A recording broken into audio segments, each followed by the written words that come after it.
چاہے نوسی سے فارغ ہو چکے ہیں، برائے کرم مجلس کا ادب اور بیان کے اعتبار سے کرسی لے کر بیٹھیں اور بیٹھ کر عمل کی نیت سے بیان کو سنیں۔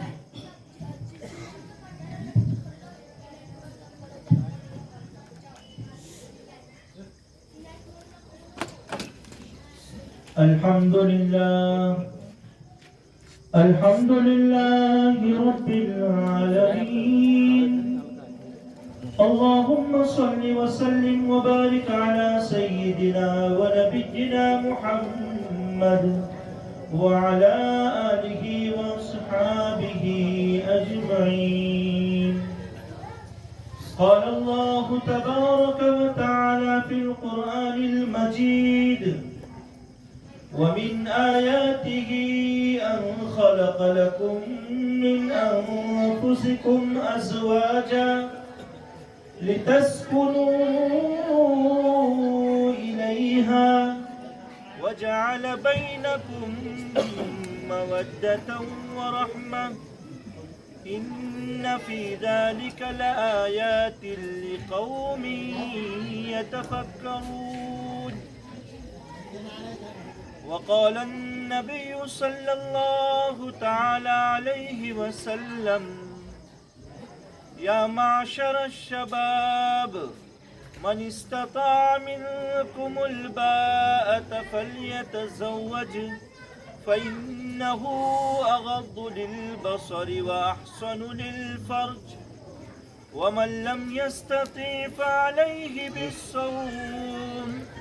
فإنه له وجاء أو كما قال صلى الله تعالى عليه وسلم۔ معزز بزرگوں، محترم ذمہ داران و اراکین جماعت المسلمین بوردی پنجتن اور ناگاؤں، آئے ہوئے جملہ مہمانان، بڑے بزرگوں، نوجوانوں، اللہ رب العزت کا احسان ہے کہ اللہ تبارک و تعالی نے ہمیں نکاح کے پیش خیمے چائے پان کے موقع پر کچھ دین کی باتیں سننے سنانے کا موقع عنایت فرمایا ہے۔ انشاءاللہ قرآن و سنت کے اعتبار سے نکاح کے موقع اور مناسبت کے لحاظ سے جو قیمتی اور مختصر سی باتیں ہیں، مختصر سے وقت میں آپ کا زیادہ وقت نہ لیتے ہوئے ان کو عرض کرنے کی کوشش کروں گا۔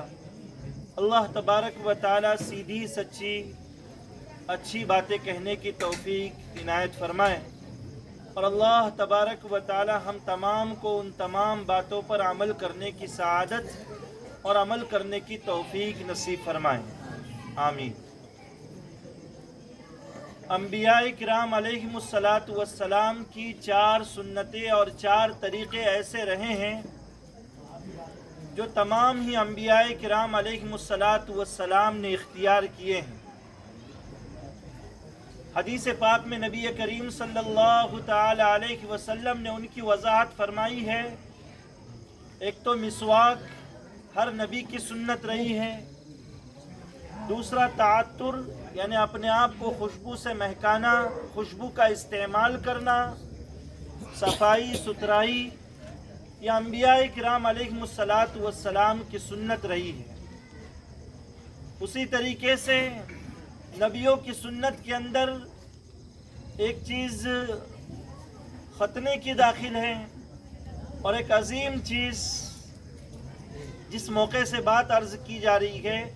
کہ نکاح کی سنت۔ اللہ رب العزت نے تمام انبیاء کرام علیہم السلام کو اس سنت کے ادا کرنے کی توفیق اور سعادت عنایت فرمائی ہے۔ صرف 2 انبیاء کرام علیہم السلام ایسے گزرے ہیں جن کے نکاح نہیں ہوئے، حضرت عیسیٰ علیہ السلام اور حضرت یحییٰ علیہ السلام۔ حضرت یحییٰ کے بارے میں احادیث مبارکہ میں آتا ہے کہ اللہ رب العزت ان کا آسمان میں نکاح فرمائیں گے، اور حضرت عیسیٰ علیہ السلام جب قرب قیامت میں اس روئے زمین پر تشریف لائیں گے تو اس وقت حضرت عیسیٰ علیہ السلام بھی نکاح سے سرفراز ہوں گے۔ تو اللہ رب العزت کی عظیم سنت رہی ہے انبیاء کرام علیہ السلام کے تعلق سے، اور نکاح جن مقاصد کے لیے کیا جاتا ہے نبی کریم صلی اللہ تعالی علیہ وسلم نے احادیث مبارکہ میں اس کی بھی وضاحت فرمائی۔ سب سے پہلے تو نبی کریم صلی اللہ علیہ وسلم نے اسے اپنی اور انبیاء کرام علیہ السلام کی سنت قرار دیا ہے، اور سنت کی نیت سے انسان جب اس عمل کو کرے گا تو ظاہر سی بات ہے کہ سنتوں کے عمل کرنے کا جو ثواب ہے یہ اللہ تبارک و تعالی اس انسان کو عطا فرمائیں گے، لیکن یہ سنت کے طریقے کے مطابق ہونا چاہیے۔ یہ نکاح اس طرز پر ہونا چاہیے جس طرز پر نبی کریم صلی اللہ تعالی علیہ وسلم کے زمانے میں اور صحابہ کرام رضوان اللہ تعالی اجمعین کے مبارک دور میں ہوا، اس لیے کہ نکاح کا ایک اہم مقصد ہے نظر کی پاکیزگی، نکاح کا ایک اہم مقصد ہے شرمگاہ کی پاکیزگی۔ اگر ہماری نکاح کی مجلسوں کے اندر بے حیائی نظر آئے، بے پردگی نظر آئے، تو ظاہر سی بات ہے کہ جس عظیم مقصد کے لیے اس نکاح کو انجام دیا جا رہا ہے اسی نکاح کے اندر اگر اس مقصد کی دھجیاں اڑائے جائیں تو اس سے اللہ یا اللہ کے رسول خوش نہیں ہوں گے بلکہ ناراض ہوں گے۔ ظاہر سی بات ہے کہ نکاح ایک ایسی چیز ہوتی ہے کہ نکاح اور اس خوشی کے موقع پر آدمی ہر ایک کو خوش کرنے کی کوشش کرتا ہے۔ جب کسی گھر کے اندر نکاح کی تیاری ہوتی ہے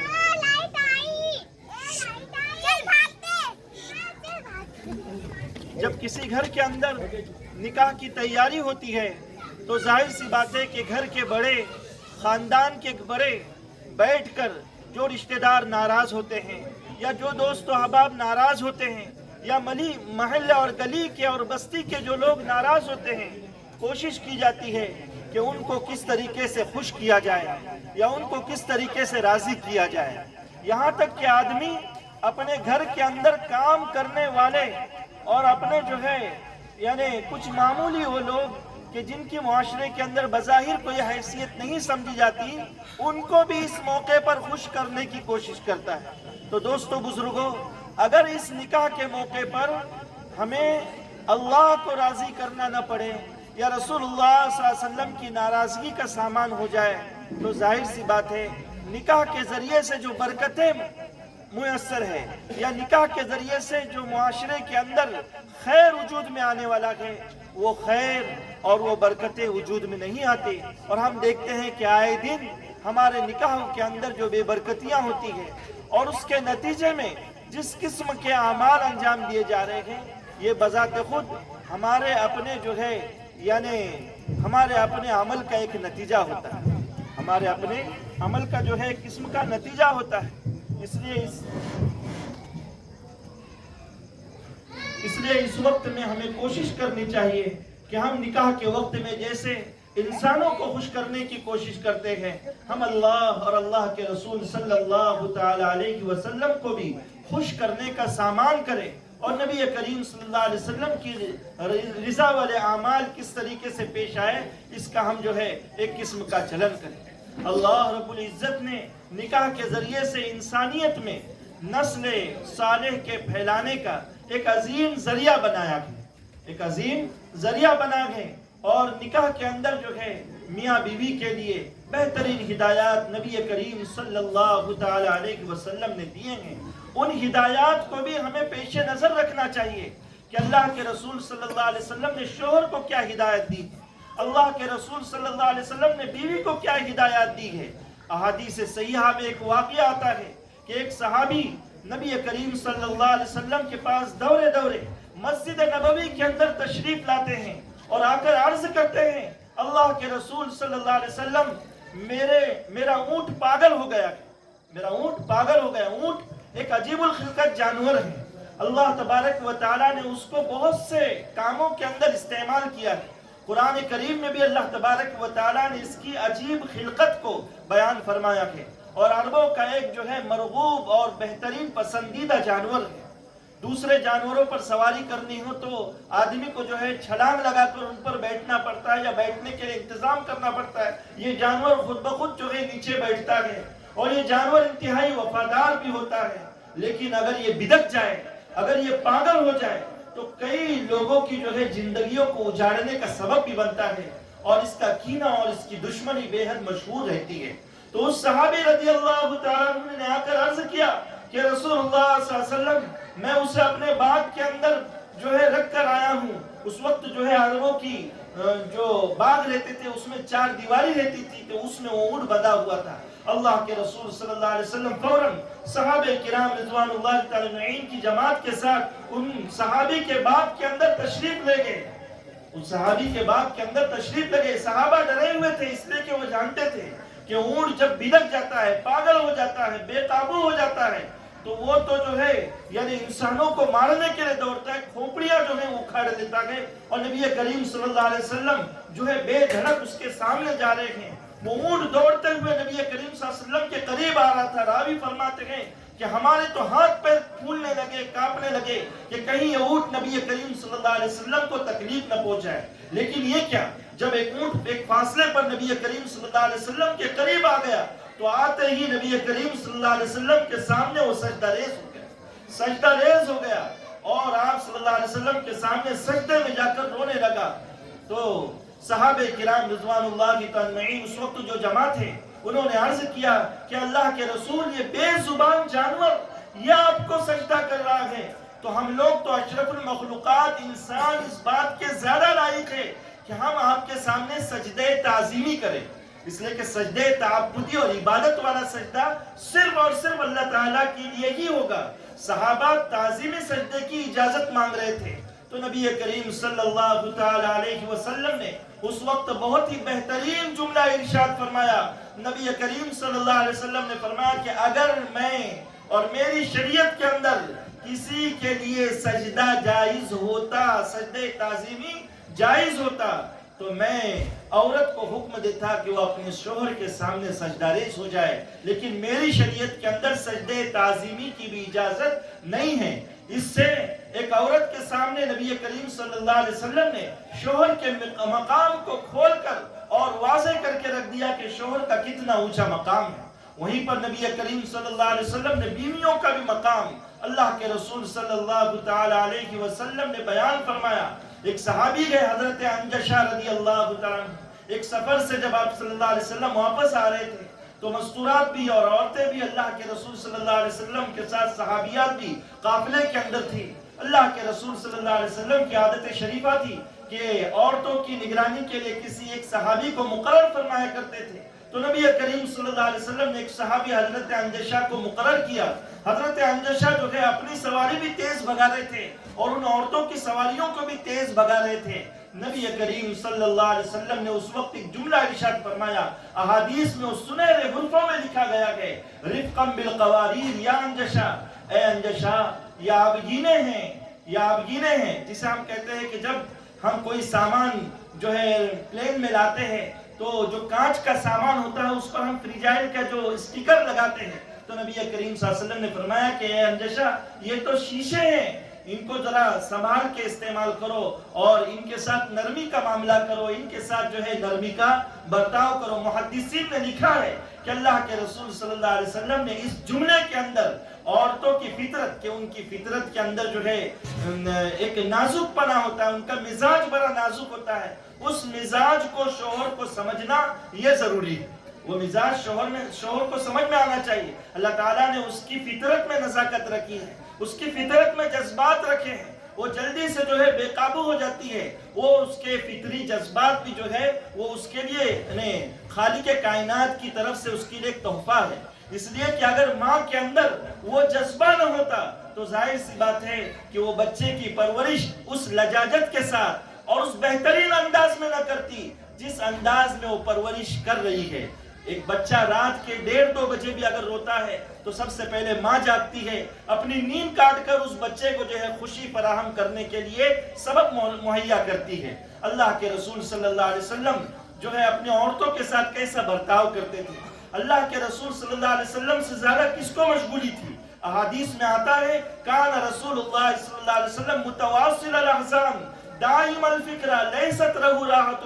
نبی کریم صلی اللہ علیہ وسلم 24 گھنٹے جیسے فکر میں رہتے تھے کہ یہ دین قیامت تک آنے والی انسانیت تک کیسے پہنچے. ہر ہمیشہ اللہ کے رسول صلی اللہ علیہ وسلم کچھ نہ کچھ پلاننگ اور منصوبہ بندی کرتے رہتے تھے. لیکن ہم تمام کے لیے ایک بہت بڑا سبق ہے، چاہے ہم دیندار طبقہ ہو، چاہے تاجر طبقہ ہو، چاہے کسان طبقہ ہو، دنیا کے اندر کتنا بڑی پرسن ہی کیوں نہ ہو، حضور پاک صلی اللہ علیہ وسلم کی زندگی ہماری یہ نمونہ ہے کہ رسول اللہ صلی اللہ تعالی علیہ وسلم جب پوری مشغولیوں کے بعد جب اپنے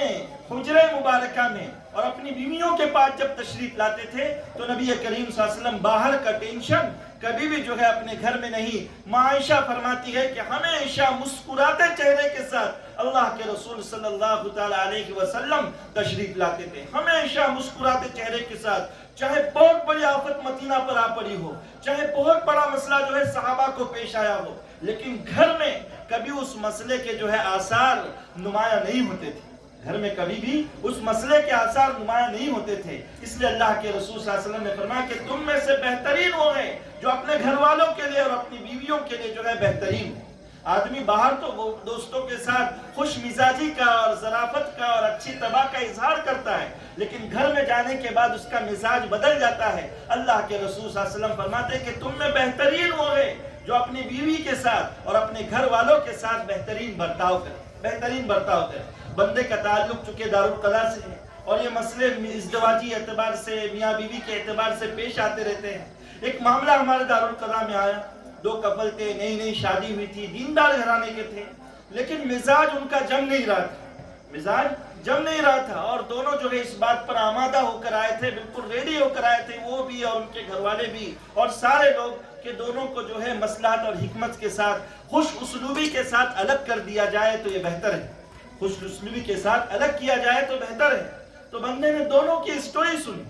دونوں کو پورا بولنے کا جو ہے موقع دیا گیا. اور یہ بات ہے کہ کبھی بھی یعنی اللہ کے رسول صلی اللہ علیہ وسلم کی حدیث مبارک ہے کہ جب تک ہم 2 لوگوں کا موقف ان دونوں سے مکمل طور پر جب تک نہ سنیں اس وقت تک ہم کسی کی طرفداری یا کسی کی جو ہے یعنی جانبداری کے سلسلے میں کوئی بات نہیں کر سکتے، کسی کے حق میں کوئی فیصلہ نہیں کر سکتے. حضور پاک صلی اللہ علیہ وسلم کی حدیث مبارک ہے صحیح بخاری کی، لا تقضین بین اثنین حتی سمیت من الاخر کما سمیت من الاول، کہ 2 لوگ جب اپنی الگ الگ اختلافی بات رکھ رہے ہیں تو جب تک دوسرے کا موقف اس طریقے سے نہ سنو جیسے تم نے پہلے کا موقف سنا ہے، وہاں تک ان کے درمیان میں کسی بھی قسم کا کوئی فیصلہ نہیں کر سکتے. جب دونوں نے اپنی بات رکھی، یہ بات اس لیے بھی ہے ہمارے لیے ضروری کہ بسا اوقات ہم ایک طرف کی بات سن کر اس کے حق میں جو ہے باتیں کرنا شروع کر دیتے ہیں، یہ رسول اللہ صلی اللہ علیہ وسلم کی تعلیمات نہیں ہے. تو جب انہوں نے اپنی بات کو سامنے رکھا تو پتا چلا کہ ماشاءاللہ دونوں دینی گھرانے کے لوگ ہیں، اچھی محبت تھی نکاح کے بعد اور اچھا چل رہا تھا. لیکن وہ جو GST والا معاملہ آیا تھا جس کی وجہ سے وہ جو شوہر تھے ان کے کاروبار میں کافی نقصانات ہوئے اور کافی جو ہے ٹینشن آ گئی. تو وہ ٹینشن جو ہے اس دکان میں نہ چھوڑتے ہوئے وہ گھر پر لاتے تھے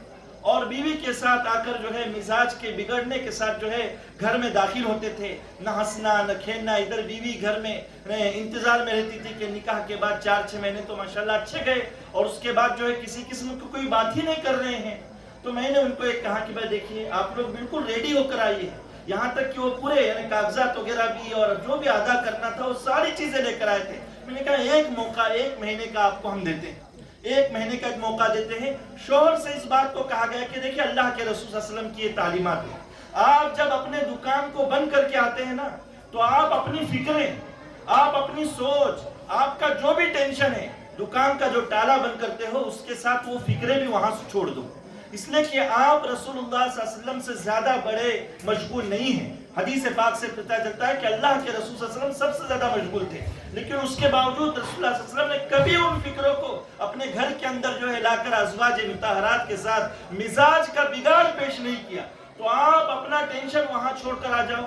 آپ جب گھر میں داخل ہوں گے تو رسول اللہ صلی اللہ علیہ وسلم کی سنت مبارکہ ہے کہ اللہ کے رسول صلی اللہ علیہ وسلم ہمیشہ مسکراتے چہرے کے ساتھ اور سلام کر کے گھر والوں میں تشریف لاتے تھے. اور حدیث پاک میں ضمانت ہے، رسول اللہ صلی اللہ علیہ وسلم فرماتے ہیں کہ جو شخص اپنے گھر میں داخل ہوتے وقت سلام کر کے داخل ہوتا ہے، میں اس کا جنت کا ضامن ہوں۔ کتنی بڑی خوشخبری ہے نبی کریم صلی اللہ علیہ وسلم کی طرف سے۔ انہوں نے کہا آپ اس چیز کو اپناؤ، اور بیوی کو اس بات کی ہدایت کی کہ اللہ کے رسول صلی اللہ علیہ وسلم کے ازواج مطہرات کی عادت تھی کہ رسول اللہ صلی اللہ علیہ وسلم جب تشریف لاتے آہٹ محسوس ہوتی تو ازواج مطہرات رسول اللہ صلی اللہ علیہ وسلم کے استقبال کے لیے کمرے کے دہلیز پر آ جاتے تھے، گھر کی دہلیز پر آ جاتے تھے اور مسکراتے چہرے کے ساتھ استقبال کرتے تھے، اور رسول اللہ صلی اللہ علیہ وسلم کو جو ہے کھانا یا پینا جو بھی اس وقت ضرورت ہوتی پیش کرتے تھے۔ اللہ کے رسول خوش ہوتے تھے، اور جب رسول اللہ صلی اللہ علیہ وسلم رخصت ہوتے تھے تو ازواج مطہرات کی عادت تھی کہ گھر کی دہلیز پر آ کر رخصت کرتے تھے۔ آپ اس طرز کو 1 مہینے تک آزماؤ۔ میرے دوستو بزرگوں، یقین کیجئے 1 مہینے کے بعد ان کو وہاں آنے کی بھی ضرورت نہیں پیش آئی، بلکہ دونوں نے فون کر کے کہا کہ الحمدللہ اللہ کے رسول صلی اللہ علیہ وسلم کی جو سنت آپ نے بتائی اس سنت پر ہم نے عمل کیا، اور اب ہمارے درمیان جو ہے کافی خوش اسلوبی کے ساتھ معاملہ چل رہا ہے۔ ہماری فائل کو اب اس کو بند کر دیجئے، اب جو ہے ہمیں جو ہے وہاں آنے کی بھی ضرورت نہیں ہے۔ اب ہم ہماری زندگی جو ہے رسول اللہ صلی اللہ علیہ وسلم کے بتلائے ہوئے طریقے کے مطابق، اور جو ازدواجی طریقے اللہ کے رسول صلی اللہ علیہ وسلم نے بتائے ہیں ان طریقوں کے مطابق ہم اپنی زندگی کو گزاریں گے۔ تو یہ سنت کی برکت ہے کہ اللہ کے رسول صلی اللہ علیہ وسلم کے طریقے کے اندر اللہ تبارک و تعالیٰ نے کامیابی رکھی ہے۔ اور یعنی اس بات کا یہ رہتا ہے، ایک بہت بڑے امام گزرے ہیں لغت کے، عربی کے بہت بڑے امام تھے، حضرت امام ابو الاسود دؤلی رحمۃ اللہ علیہ، حضرت علی رضی اللہ تعالیٰ عنہ کے شاگرد ہوتے ہیں۔ انہوں نے ایک مرتبہ اپنی اولاد کو موت سے پہلے جمع کرتے ہوئے فرمایا کہ میرے بچوں، میں نے تم پر بہت احسانات کیے ہیں، پیدا ہونے کے بعد بھی احسانات کیے اور پیدا ہونے سے پہلے بھی احسانات کیے۔ بچوں نے عرض کیا کہ والد صاحب، پیدا ہونے کے بعد کہ آپ کے جو احسانات ہیں ہم تمام کو یاد ہیں، یقیناً بہت احسانات ہیں۔ عمومی طور پر ہم ماں کے حقوق سنتے ہیں، یقیناً ماں کا درجہ بہت بڑا ہے، ماں کے قدموں تلے جنت ہے، باپ بھی جنت کا دروازہ ہے۔ بہت سی جگہ باپ بیچارہ مظلوم ہو جاتا ہے، ایسے کچھ حالات پیش آتے ہیں، تو باپ کا بھی بڑا مرتبہ ہے۔ وہ باپ جس انداز میں اپنے اولاد کو پالتا ہے نا، جب ہم باپ بنتے ہیں تب پتہ چلتا ہے کہ ہمارے والد نے ہماری پرورش کتنی جو ہے مشقت اور محنت کے ساتھ کی ہے، اور وہ خود بھوکا رہا ہے یا خود نے جو ہے کیا کیا مشقتیں جھیلی ہے، لیکن اپنے اولاد بھوکی نہ سوئے اور اپنے اولاد کو سکھ چین میسر ہو، اچھی تعلیم میسر ہو، اس کے لیے ایک باپ کی جو خواہش ہوتی ہے وہ ہم کو نوجوانی کی حالت میں سمجھ میں نہیں آتی، جب بڑے ہم ہوتے ہیں نا اس وقت سمجھ میں آتی ہے، اور جن کے والد نہیں ہوتے نا تو ان کو سمجھ میں آتا ہے کہ ہمارے اچھے دن آ گئے لیکن ہمارے ہاتھ کی کمائی کھانے کے لیے ہمارے والد نہیں ہیں، روتے ہیں لوگ۔ یقین کرو میرا بھی خود کا ہے کہ ہم روتے ہیں کہ سب کچھ دنیا کی نعمت ہے اور اللہ نے دین کی نعمت دی، لیکن والد کو جس انداز میں ان کی محنت ہونی چاہیے وہ نہیں ہوئی تو انسان روتا ہے، اس لیے قدر کرنی چاہیے۔ تو ان کے اولاد نے کہا کہ اس کے بعد جو یعنی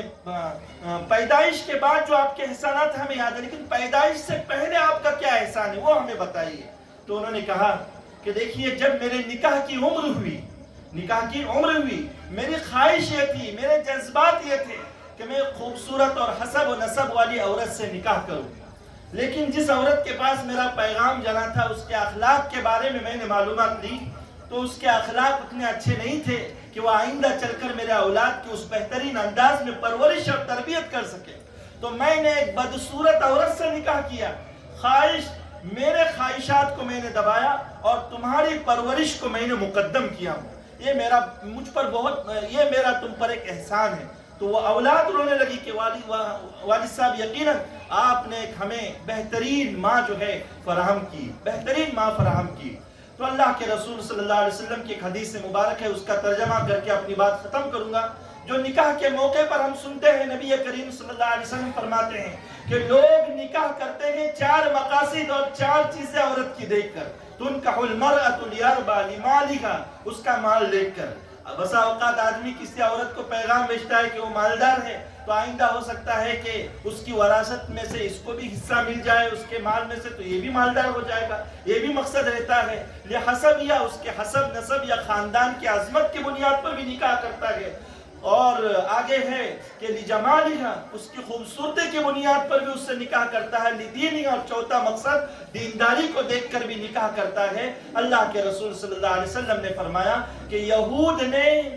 یہود نے مال اور حسب و نسب کو دیکھا اور اس بنیاد پر نکاح کیا، نصارہ نے جو ہے نکاح کے اندر مقصد رکھا حسن و جمال، خوبصورتی، لیکن میری امت کو میں وضاحت کرتا ہوں کہ فظفر بذات الدین تربت یدا، میری امت جو ہے دینداری کو مقدم کرے، دیندار عورت سے نکاح کرے میری امت، تو یقیناً میری امت جو ہے کامیاب ہو جائے گی۔ یہ اللہ کے رسول صلی اللہ تعالیٰ علیہ وسلم کی وضاحت ہے، نبی کریم صلی اللہ علیہ وسلم کا فرمان ہے، تو اس پر عمل کرنا ہم تمام کے لیے بہتری کا سبب ہے۔ ایک حدیث مبارک ہے نکاح کے موقع کی، نبی کریم صلی اللہ علیہ وسلم کی طرف سے اعلنوا ھذا النکاح وجعلوہ فی المساجد، اللہ کے رسول صلی اللہ علیہ وسلم نے فرمایا کہ اس نکاح کا اعلان کرو، چوری چھپ کے نکاح نہیں بلکہ نکاح اعلانیہ ہو، اور اس کو مساجد میں انجام دو۔ نبی کریم صلی اللہ علیہ وسلم نے فرمایا کہ اس کو مساجد میں انجام دو۔ یہ ہمارے رسول اللہ صلی اللہ علیہ وسلم کی وضاحت ہے کہ مساجد میں نکاح ہو، اللہ کے رسول صلی اللہ علیہ وسلم کی سنت ہے، اور نبی کریم صلی اللہ علیہ وسلم کی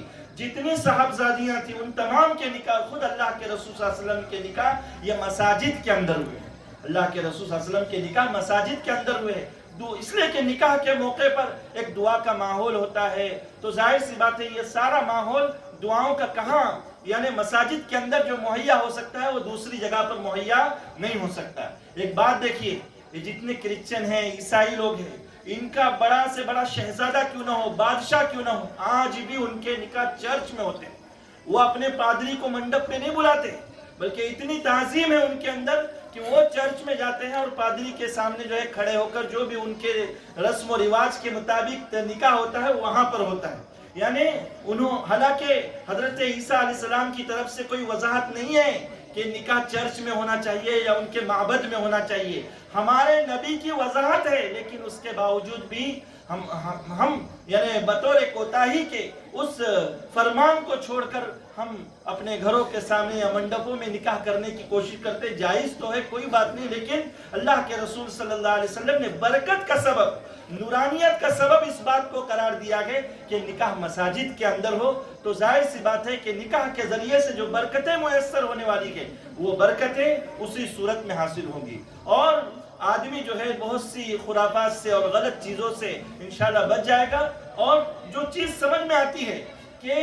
ہمارے نکاح کے اندر جو بے برکتی ہے، ان تمام بے برکتیوں کا خلاصہ یہ ہے کہ نکاح کے موقع پر یا شادی کے موقع پر ظاہر سی بات ہے شریعت نے خوشی منانے کی اجازت دی ہے، لیکن وہ خوشی بھی شریعت کے دائرے میں ہونی چاہیے، وہ خوشی بھی شریعت کے دائرے میں ہونی چاہیے، نہ کہ اللہ کے رسول صلی اللہ علیہ وسلم کو ناراض کرے، اللہ کو ناراض کرے، تو ظاہر سی بات ہے کہ وہ برکتیں میسر ہونے والی نہیں ہیں۔ نکاح کے موقع پر اللہ تبارک و تعالیٰ نے خرچ کی ذمہ داری شوہر پر ڈالی ہے، مہر واجب ہے، شوہر ادا کرے گا، ولیمہ سنت ہے جو شوہر کی طرف سے جو ہے کھلایا جائے گا، اور اللہ کے رسول صلی اللہ علیہ وسلم نے اس میں جو ہے یعنی